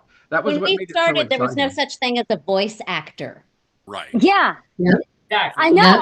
Yep. I've explained that to people. It's like I was a professional voice actor for years before I ever heard the term voice actor. I never even knew heard of that when I The started thing out. that blew my mind, Kira Buckland and I were going back from a con, and we were hanging out in the airport talking, and she was talking about how she's like, well, I knew I wanted to be a voice actor, so I did this and this, and it just blew my mind because, like I said, when we started, it wasn't a thing. It wasn't even an idea or a thought of a profession. There was Mel Blanc, and that was it. Right. It's true. Yeah. I- Well, It blew my mind. that is I think that is such an important thing to emphasize what Spike was saying about if the performance was a little bit off or if it was a little too short or too long, you just had to go again, like, oh, that didn't fit, and you had to do a retake. And back in those days, if they had compressed or expanded your take, it would have sounded crazy because the technology wasn't that good. And nowadays, it took me a long time to get used to the idea. I do a take and it would be pretty close and they go, oh, we got it. And they would tweak it and it sounds fine and you just move on. But yeah, it's so much faster now because you don't have to do all of those retakes because, oh, your scream was a half a second too short. Well, it's interesting. I found that my old style of directing, I am a has-been. I embrace that. The sort of slowly taking the person through it and really getting the emotion for each line and really making it like a journey is not used anymore. Now it's like give me 3 takes and I'll see which parts of which take I want to use and we're moving on. Right. They don't put as much heart into it. There just isn't the time. Yeah. I love that we were able to figure out what we're going to do. There's no template for us a style that we were supposed to use. And one of the things I really loved, there was even a difference between Houston voice actors and Dallas voice actors. And that and it was because of the shows that we're in and the choices that we made. And we were all kind of listening to each other going, ooh, I like what you're doing. I'm going to try to do that thing too. And then a style shows itself. Yeah. Okay, I think one reason why anime has lasted and why it's mainstream now and why it was loved for a long time is basically what Amanda was talking to, is that I think there's a sense of excellence and like detail in it, right? Like there's so much passion and love and attention to detail. Definitely when you work with Amanda, like she was saying, such a fantastic director to work with because she understands that it's all coming through the mic, but she lets you use your whole body, and she builds a whole backstory for you. And she can do it fast. Like she can sort of say, okay, we're sitting to this scene. Oh, by the way, what's happened here is she knows how to kind of bring up the high points. And I feel like a lot of times when I either meet fans or when I meet people who are involved, like no one's lazy in anime. I feel like the artwork's not lazy, the stories aren't lazy, the actors aren't lazy, the directors aren't lazy. They're invested. And I don't know that all genres can say that. And so that's why I think it's hanging around because people care. Okay, so KM Productions asks, is the voice actor for Naoko Akagi still around? And yes, Laura Chapman, I think she's still around. I don't think she's doing voice acting anymore, really. Laura But, yeah, Chapman, I met her. We were in a children's theater group together. That's where she came from. And I pulled her in. Me too. Yay! I remember you. Yeah. Once upon a time there was a king. Oh wow. Brett and I would fuck around so excessively during. Yes. we got to play Norse Boris and Natasha as a cat and a fox. I still use that accent. In a play with Laura Chapman. It was before I started with ADV. It was back in 1993. And it was called The Clown Who Ran Away. And there were these dolls that came to life. And Laura and I played two of those dolls. Oh, wow. So, That's creepy as fuck. Yep. And then several years later, we were working for a children's theater touring production where I was Snow White and she was my evil stepmother. That's awesome. Was that Bill and Tex? Yeah, that was Bill and Tex Excellent Theater. Yeah. You did Bill and Tex? I didn't know you did. Holy cow! Yeah, we're all connected. Yeah. You know, it's funny. I don't know if Spike will remember this, but Spike, you and I both, that's excellent. You and I both went to University of Houston, and we were both part of the student-run cable network there, and we were part of a soap opera. You remember this? Of course, I remember it. Yes, I remember. So I played the role of some guy on campus that was like a drug dealer or something, and you played a football player, or I don't remember all the details. I just remember that we were both in this soap opera. No, student run. I wasn't a football player, but I did have it was a scene in bed. I was gay, and I had a scene in bed where I was eating crackers with the guy, and like, oh, I can't believe we just did that. Like, what, crackers? Yeah. Jason done a bunch of theater together. Most of it in like warehouses with no temperature control. Yes. Amanda and I have a story. Oh God, that freaking movie. Well, that's what got me into anime. Remember? That's right. Yeah, and Gil. That's right. I have this habit of sort of collecting people wherever I go, and it's like I once heard Michael Moore say, if you get your foot in the door, the least you can do is try and hold it open for the people behind you. And that's what I've always tried to do. I've always tried to bring as many people with me as I could. But I forgot that was where y'all came from. That's right. So, yeah. I heard from several people got in through ADV through you, Amanda. I'm like a disease. You were our pimp. Jason was at U of H at the same time with you guys, right? Kurt and oh yeah, he was. Yeah, you guys were all there. He was right. Oh, I know he was. Yeah, he was the mascot. But was he in on the whole soap opera thing, or? Oh no, he was a frat boy back then. Oh, okay. He was ROTC frat boy. Can you believe I married that? Wow. And I was in marching band. I was in the U of H marching band during that time too. I was getting thrown out of Sigma Chi. And SIGEP. And Delta Upsilon. I did a lot of rush parties. So Sarah Fern asked, what ADV projects did you not get on, which you would have liked to been on? All of them. Yeah. Gurren Lagann. Yeah, no shit. Yeah. Oh, I don't know. Any Yeah, of the yeah, ones Gurren that I didn't Lagann, do. Sergeant Frog. Yeah. Yeah, no kidding. Yeah, whichever the ones were that I wasn't in. Yeah. Mhm. Exactly. Yeah. I got out of a whole bunch of them because I visited LA for a little while and I came back and everything kind of dried up and I was like, hey, guys, what's going on? After like a year or two, I'm like, it's really slowed down. So, oh, we thought you moved to LA.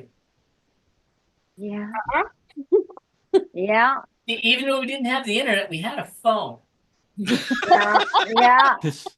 Did you have a phone during that whole time? I did the whole time. Okay. The whole I time. mean, you It were an was a actor, landline. so- It wasn't going anywhere. Yeah. I don't know what other projects there were. I could barely remember the 4 or 5 that I did, but I remember tell Dylan that I thought I remembered one of the ones I worked hardest on was a live action movie. Yeah, Like, Gamera. I did like 6 or 7 Oh, background yeah. voices on that one, and that was fun. Camera was. Camera. I was Yeah. so happy to do Yeah, that. I think, yeah, were all of you on Gamera? Yeah, I think so. I Camera was. Guardian, yeah. Yeah. What do they want from us? Birds don't eat people. I died in that show too. Well, that's what you get. Well done, Mr. B.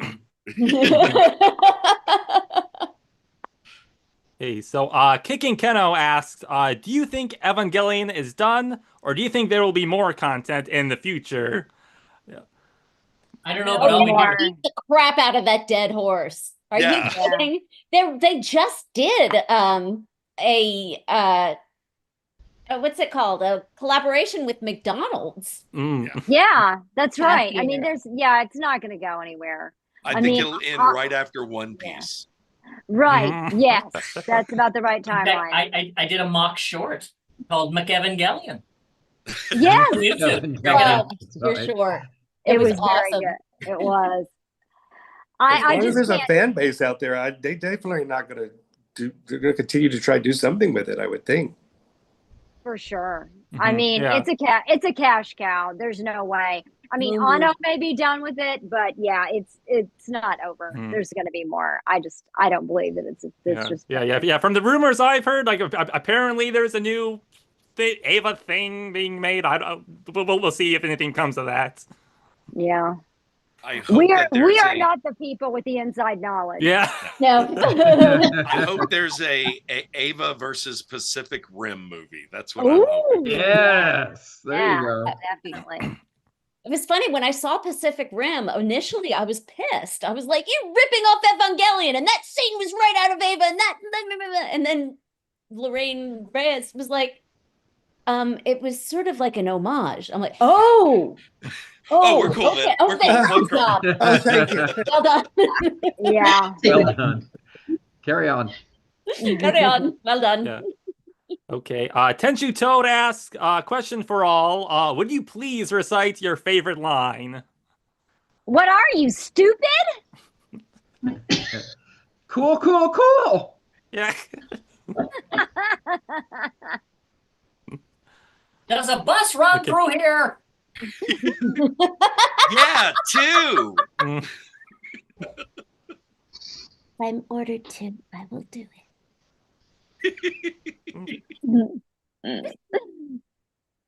Okay. Yeah. I Kim. don't know if I remember the exact wording, but I loved one of my lines was something like, "We say goodnight because we hope we'll see each other in the morning." Oh, yeah.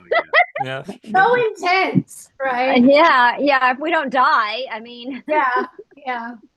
Yeah. Kim, you have a favorite line that Yui said? I don't know. I don't know off the top of my head. I don't know. Yeah. Well, I don't know. What's the like famous one? It's like as long as there is like happiness, we can continue living. Or I forget the exact quotes. She was very idealistic, wasn't she? Yeah. And she's always going on about philosophy and yeah, stuff like that. Very esoteric. Yep. Mm, yeah. And Kyle, I don't suppose you have a favorite. Oh, damn it, Karu? Dylan. I knew you were going to come to me. You didn't see me trying to shrink over here. Uh-huh. He's I don't remember any of the lines. I love you. I love I you. love you. I love you. I love you. Yeah, I think Lilim. it's Lilim. Lilim. Lila, yeah. Yeah, I think it's yeah.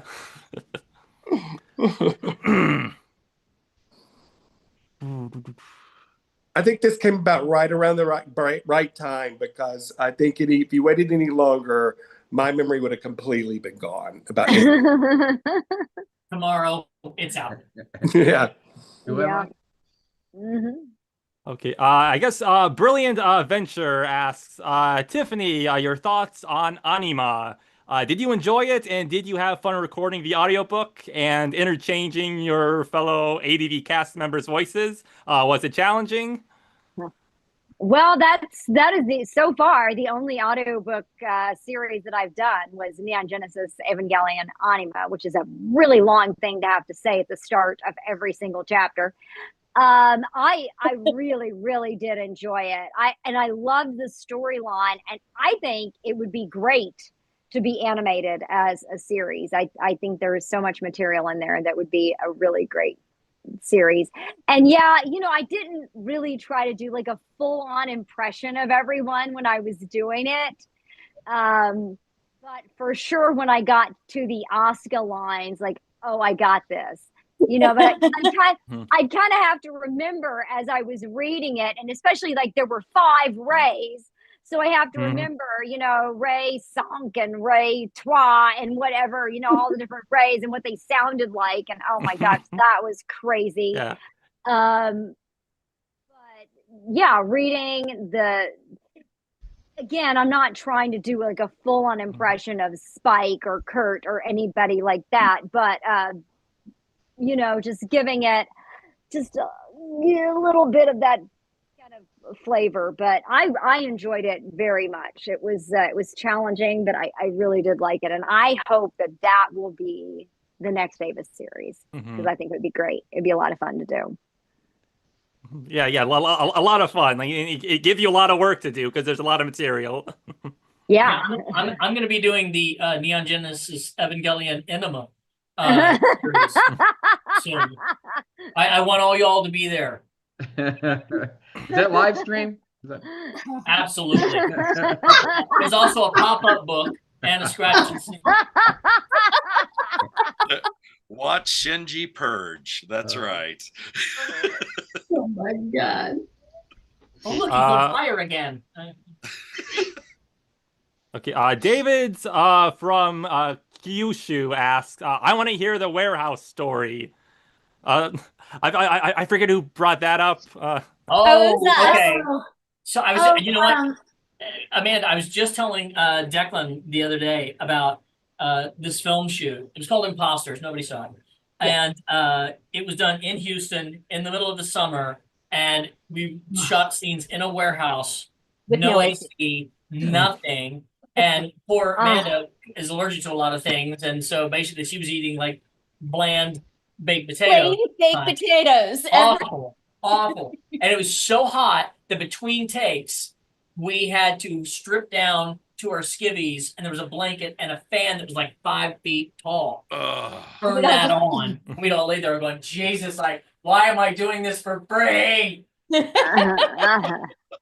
For free. This better win a fucking Oscar. And you didn't win a Waldo. Yeah. But if you hadn't done that, you wouldn't be here right now. True story. Oh yeah, and did that movie like never come out? Well, it wasn't not that I know of. Yeah. It's lost media. It's so yeah, the lost like media wiki people can get on that. So Iceman N asks, what was your favorite episode of Evangelion to work on? Probably both of you dance like you want to win. I just remember that being a lot of fun. That was a really fun one. But there was so much more playfulness than they normally. Yeah.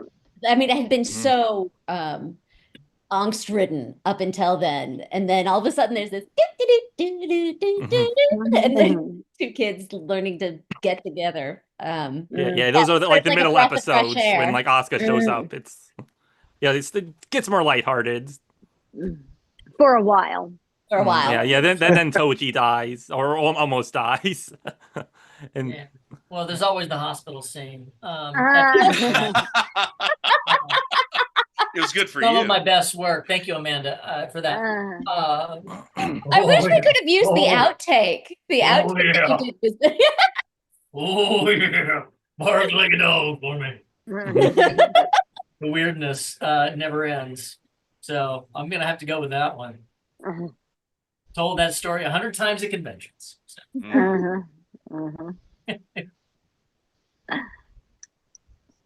What I else? like the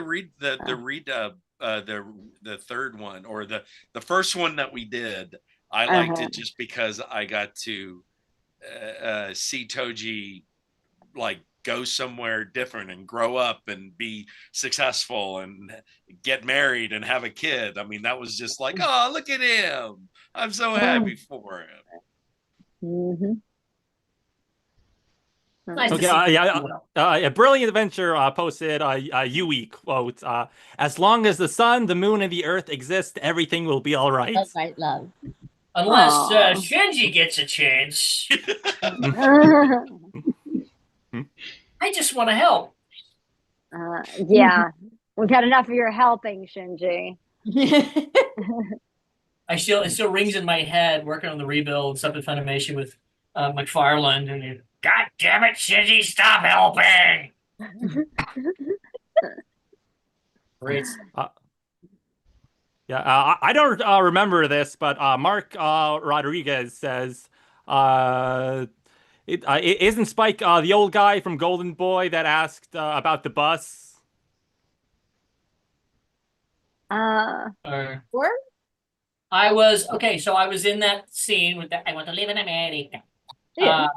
I was the maid doing a bad Monty Python. Ooh, hey, darling.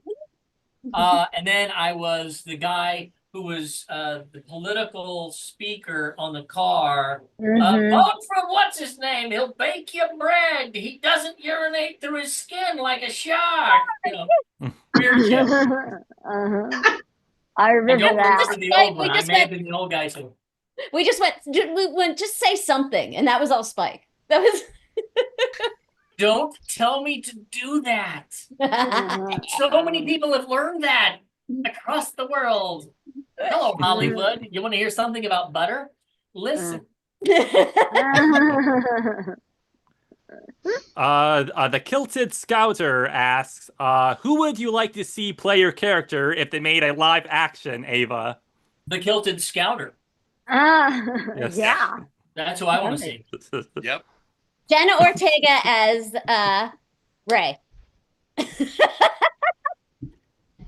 Oh man, my answer to that changes all the time because every time I see some, young teenage girl that I think, oh yeah, she would be a great Asuka, well, she's like 40 now. So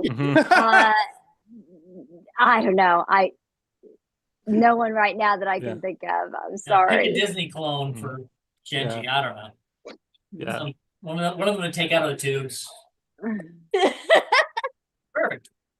What's the guy's name? Finn Wolfwood. He can play anything that I've ever done. So I don't know, but I love the name.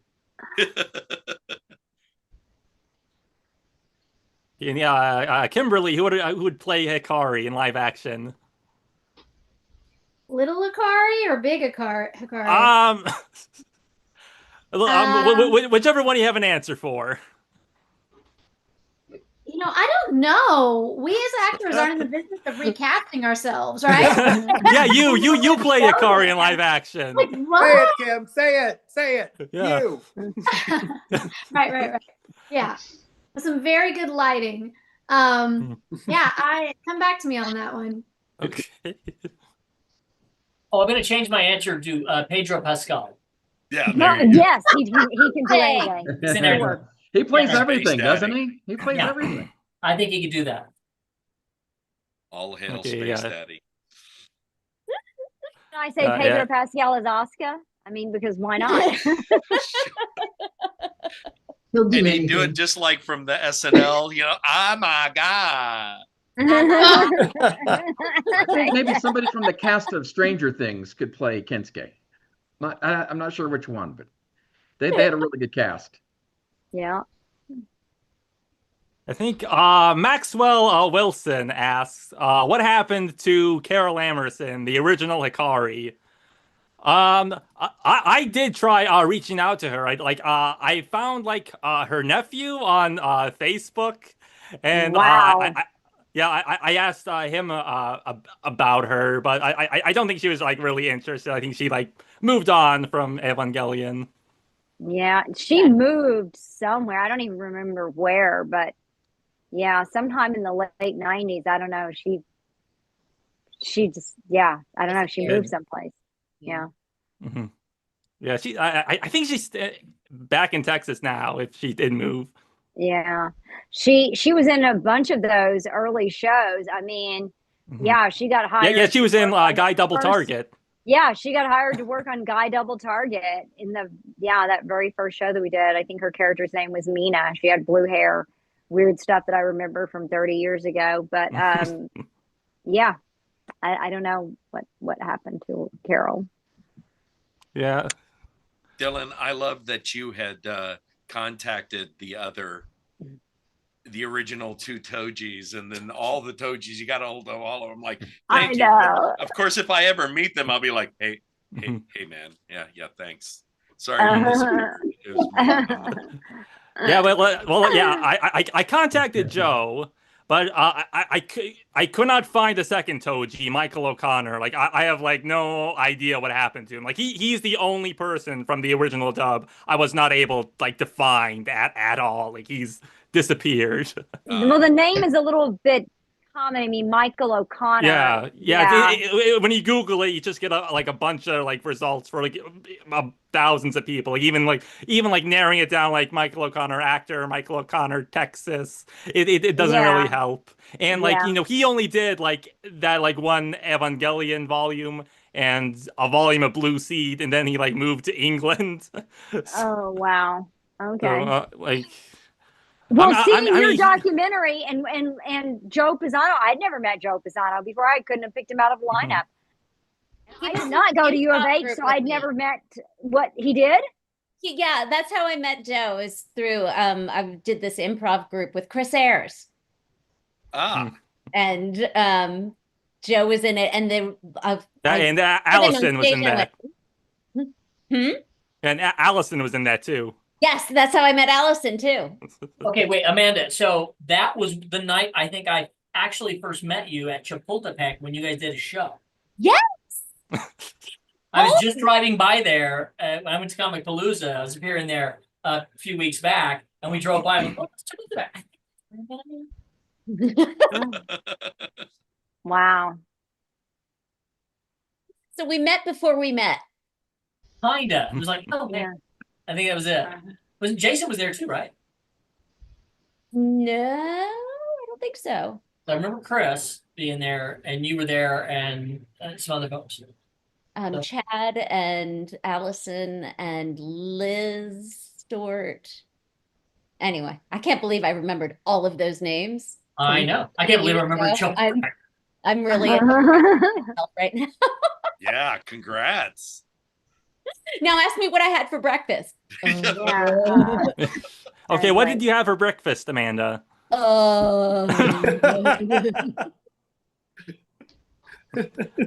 Yeah, I mean toast. Okay. I had waffles. Does that matter? It matters to me, Kurt. It matters to me. You're the greatest, Amanda. Okay. I guess this question would be for Spike, Brett, and Kurt.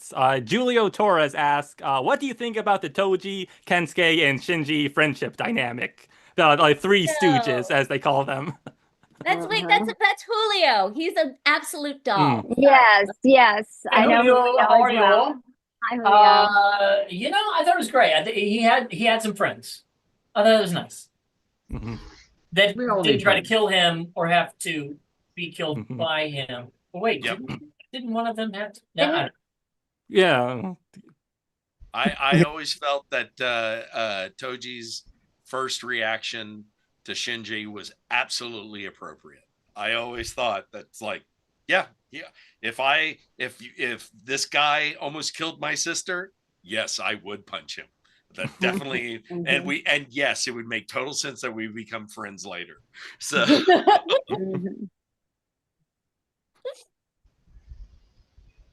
Yeah, Okay, I think Kurt, do you have an from the- answer for that? Yeah, I was gonna say from the Kensuke stand. I mean, he was, I guess kind of a combination of comedy relief and and also the kind of the bystander in all of us that really just admired, not only his friends that were the pilots, but also what the incredible things they got to do with the Avas, but they also, beyond the comedic standpoint, they shared some really deep moments. I know that talking about, what was it, like the death of their mothers, early death of their mothers and things like, so they shared some very personal moments as well, and I think that's, for all good friends, the highs and the lows, and I thought that created a really, special bond, for those characters.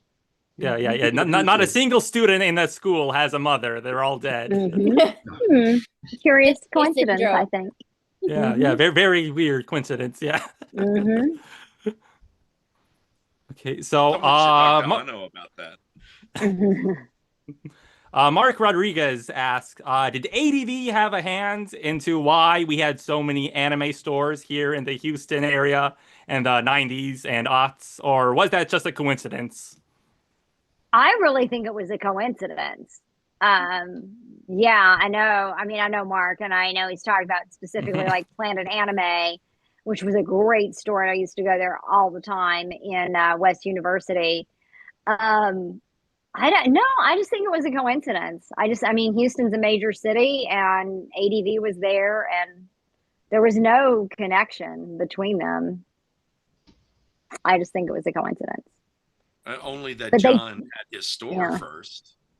Yeah, John Ledford, one of the co-founders of ADV, he started off with a store importing video games and Japanese laser discs. It was called Gametronics. So once ADV got rolling, they closed Gametronics down. But that was on Chimney Rock and Westheimer, for anybody familiar with the Houston area. But I would stop by there on my lunch hours. I think the fact that they probably both coexisted, in Houston, even without necessarily having, close associations with each other, kind of speaks to the rising prominence of anime at the time period, right? Yeah. Yeah, I think so. All I know is they let me have like a 20% discount for being a voice actor. I spent so much money at that store. I did. A lot of money in there. And what was cool is you could rent anime. There was no place else you could. Blockbuster didn't have anime. I mean, they would maybe have like, I don't know, Ghost in the Shell, end of list. Akira. And that was everything. Yeah, Akira. Whoops, where'd you go? Yeah, we can't hear you, Tiffany. Yeah. Audio There died. you are. Oh, there you are. Sorry. Okay. Sorry about that. Am I there? Am I there? Yeah, you're Okay. there. Yeah.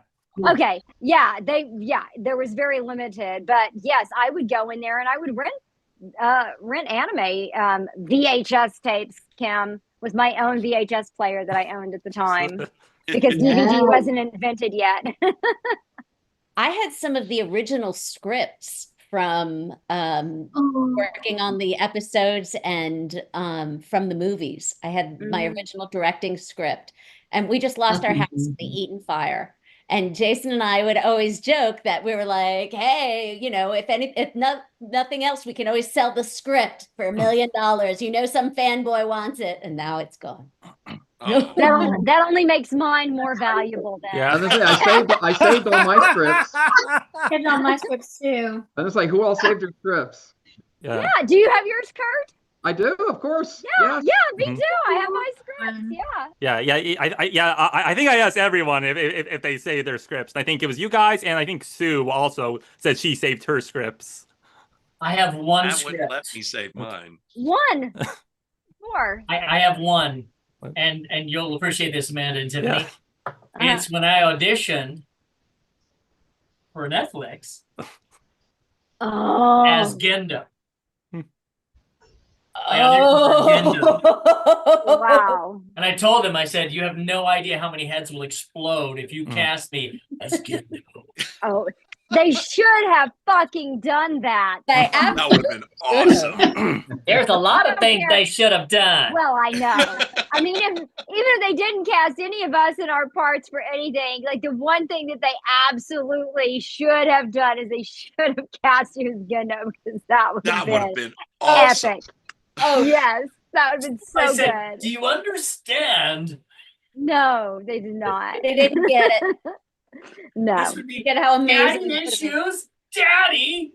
Holy God! It would have been Well, I actually said that if I didn't get cast as Asuka, which of course obviously was never going to happen, I said I would love to just play. I mean, it's only a tiny part, but I would love to play Asuka's mother. You know, that would have been fantastic to play Kyoko Zeppelin.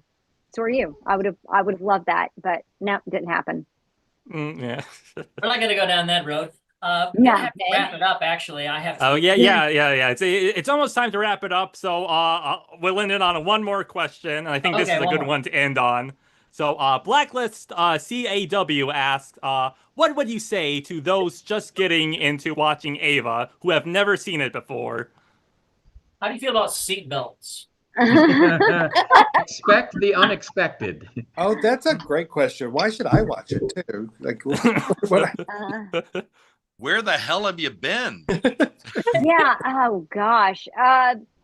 Well, I think somebody who is, interested in anime genuinely, I mean, not because of us or anything that we did, but it's really a seminal show. If you're going to be an anime fan and you want to know about anime, then I think you need to watch Evangelion, because it really inspired so many other works, and it really is a great piece of art. I mean, it's on so many different levels. And Matt Greenfield, he would always say it's like a Rorschach test, and that if you watch it multiple times, you'll get new things from it every time you watch it. And it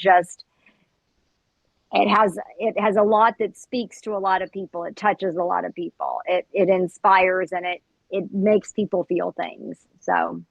And just so you know, if you meet any of us at a convention and you go, I loved your work, and we say, did you watch Netflix? And they go, yeah. We go, that's not us. That's right. Not us. Not us. I know. Yeah. I love what Tiffany said. I would tell that person that it's life according to Ava. So get ready to zoom out and see the big picture from multiple facets, multiple angles. Yeah. I'd say don't make any plans for afterwards, because your brain is just going to sit there and chew on it for hours. Like, you don't watch Evangelion and go out for dinner. You watch Evangelion and go, wow. Yeah. I like the way I am. I'd say watch it without doing any research. Like, yes, avoid spoilers. Watch in. the whole thing, then go and watch commentary on it, because you'll get so much more out of that, and then watch it again. So do like a sandwich, like come to it fresh, and then go down some YouTube rabbit hole where you hear everyone's perspectives, and then watch it again. Mm-hmm.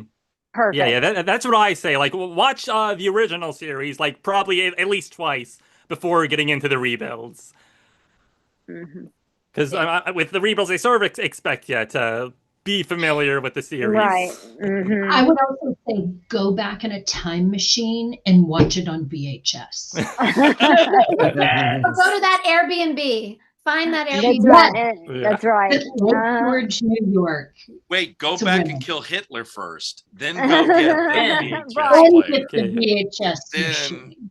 Dude, if you could watch it on VHS, damn, that would be amazing. The true Well, Evangelion yeah. experience. Oh Yeah, God, is That's right. VHS the new vinyl? Is that what we're I going think with? I think VHS. so. Yes. Mhm. To be a true Watch Oh auteur. yeah, VHS and Laserdisc. With- That's Hmm. with Pedro Pascal. With Pedro Yes. Pascal, yeah. oh yeah, That's Have him what sit we do. next to you while you watch it. Yeah. Yes. If you're in like, touch, hold on, he's I'll be right house. back. The interviewer has left us. What? Has he gone to get a glass of Get wine? Pascal right now. He's like, look What? who I've got. Oh my God, is he here? That's Hang on. amazing. That would be It's going to be a nuts. Pedro mask, like Okay. your Elvis mask, Tiffany. Okay, so Oh, no, I just bought this off of eBay the other week. It just showed up. It's Evangelion on Laserdisc. There Nice. it is. Excellent.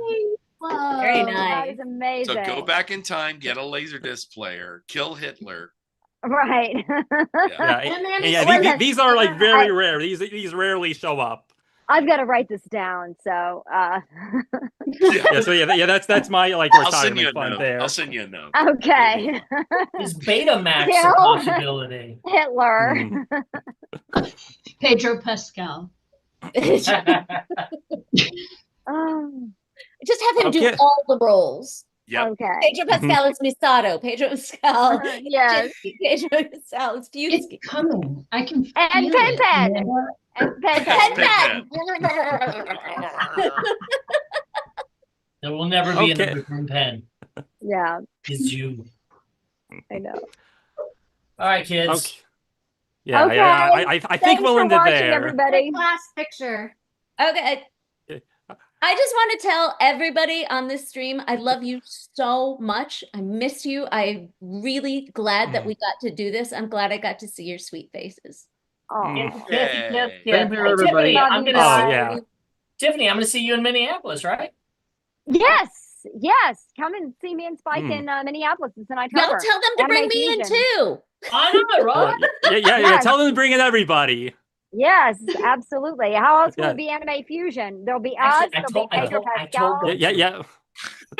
And air conditioning. Make sure they have air conditioning. Yes, and air conditioning. Now that I've got to see you all again, all's right with the world. That. Aw. Oh, yes. Oh, I'm so glad you ended with that. I think Really that was bad. perfect. Now that I've seen all of you, well, Congratulations, everybody. Congratulations. Yeah, congratulations. Oh, Spike, you still owe me money. Um, two. all right, everybody, I'm out. Love you, kisses. Hey. Bye, everybody. Bye. Bye. Take care. Bye. Bye, y'all. Bye. Yeah, bye. Bye. Bye. Bye. Bye. Everyone's leaving. Bye. Then there were two. Bye. I think Kim left. I think she's just frozen. He's just frozen. So that's Yeah. Yeah. All right. Yeah. I think it's you and me, man. I think there's like, oh, I actually need to go make dinner. So okay. I'm gonna have to run too. But thank you for doing this, Dylan. This was really fun, and you've done an amazing job. Thank you. Thank you. Thank you for coming, man. It's always great, talking to you and everybody. It's so much fun. It's been a pleasure. Thanks. Bye.